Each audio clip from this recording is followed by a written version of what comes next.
നാളെ ആ കൊലക്കയറിലേക്ക് നടക്കേണ്ട ജീവന്റെ വഴിയിൽ മറ്റു വഴികളൊന്നും തെളിയാതെ കട്ടപിടിച്ചു കിടന്ന അന്ധകാരത്തിൽ ഒരു വെളിച്ചം തെളിഞ്ഞു. Republic of Yemen public prosecution സ്ഥിരീകരിക്കുകയാണ് എല്ലാ വാദങ്ങളും എല്ലാ അപ്പീലുകളും തള്ളപ്പെട്ട് അധികാരികൾ ഒപ്പിട്ട നിമിഷപ്രിയയുടെ ആ മരണ വാറന്റ് നീട്ടിവെച്ച കാര്യം നേരിട്ട് അറിയിക്കുന്നത് കാന്തപുരം അബൂബക്കർ മുസ്ലിയാർക്കാണ്. ആ സനായിലെ കോടതി ഒഫീഷ്യൽ ഉത്തരവ് കാന്തപുരത്തിന് നേരിട്ടയക്കാൻ കാരണമുണ്ട്. എല്ലാ പ്രതീക്ഷകളും അസ്തമിച്ച മണിക്കൂറിൽ സ്നേഹത്തിന്റെ ഭാഷ പറയുന്ന അനുയായികൾ സുൽത്താനുൽ ഉലമ എന്ന് വിളിക്കുന്ന ആത്മീയ നേതാവിന്റെ ഇടപെടലാണ് ആ ജീവൻ രക്ഷാ ദൌത്യം. ഹൂത്തികളുടെ നിയന്ത്രണത്തിലുള്ള സ്ഥലം, കേന്ദ്ര സർക്കാരിനടക്കം ഒരു ഡിപ്ലോമാറ്റിക് ഇടപെടൽ അങ്ങേയറ്റം സങ്കീർണമാക്കുന്ന ഘടകങ്ങൾ ഇന്നലെ സുപ്രീം കോടതിയെ അറിയിച്ചതാണ് അറ്റോർണി ജനറൽ ആർ വെങ്കട്ടരമണി.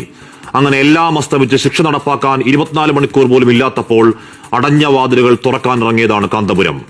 ആ രാജ്യത്തെ സൗഹൃദങ്ങൾ, സ്വാധീനങ്ങൾ, യമന്റെ ഗ്ലോബൽ മുഖം ഷെയ്ഖ് ഹബീബ് ഉമറുമായി പതിറ്റാണ്ടുകളുടെ വ്യക്തിബന്ധം ഒക്കെയൊക്കെ കാന്തപുരത്തിന്റെ കരുത്തായി. ആ വ്യക്തിപ്രഭാവത്തിന്, മാനവ സ്നേഹത്തിന്റെ വക്താവിന് ആദരവുകൾ, ദീർഘായുസ്സിന് പ്രാർത്ഥനകൾ. അവരെ കുറ്റം പറയാൻ കഴിയില്ല. ആ കാര്യത്തിൽ തലാലിന്റെ കൊലപാതകത്തിൽ അങ്ങേയറ്റം വൈകാരികമാവുന്ന അമ്മ, സഹോദരൻ, അവരുടെ കുടുംബങ്ങൾ, ഗോത്രങ്ങൾ, രക്ഷാവഴിയിലേക്ക് ഇനിയും പ്രധാന ചർച്ചകളൊക്കെ ബാക്കിയാണ്.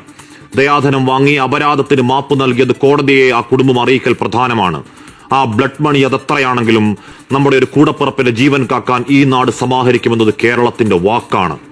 ലോകത്തോട് പിന്നെയും കരുത്തോടെ, കാമ്പോട്, ആർജവത്തിൽ നമ്മൾ പറയുന്നു, വെറുപ്പിന്റെ വക്താക്കൾ പുലമ്പുന്നതല്ല സത്യം. വീണ്ടുകിടക്കുന്നവന്റെ ജാതിയും മതവും തിരയാതെ ഏതൊക്കെ വഴികളിൽ, ഏത് പരമാവധിയിൽ പോയും കൈപിടിച്ച കയറ്റിലാണ് ഞങ്ങളുടെ ശീലം.